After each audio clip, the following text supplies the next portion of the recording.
How to select English on Duolingo. Of course, you have to download Duolingo app first, and once you have it, simply open it and click Get Started. Now, click Continue and continue again.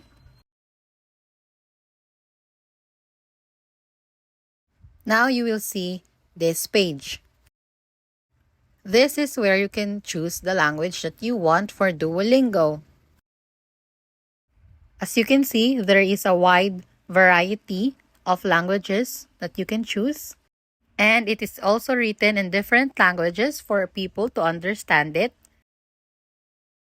Simply scroll through this if you want to use other languages or learn them in Duolingo.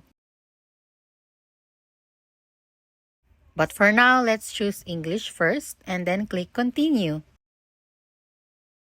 Click Change.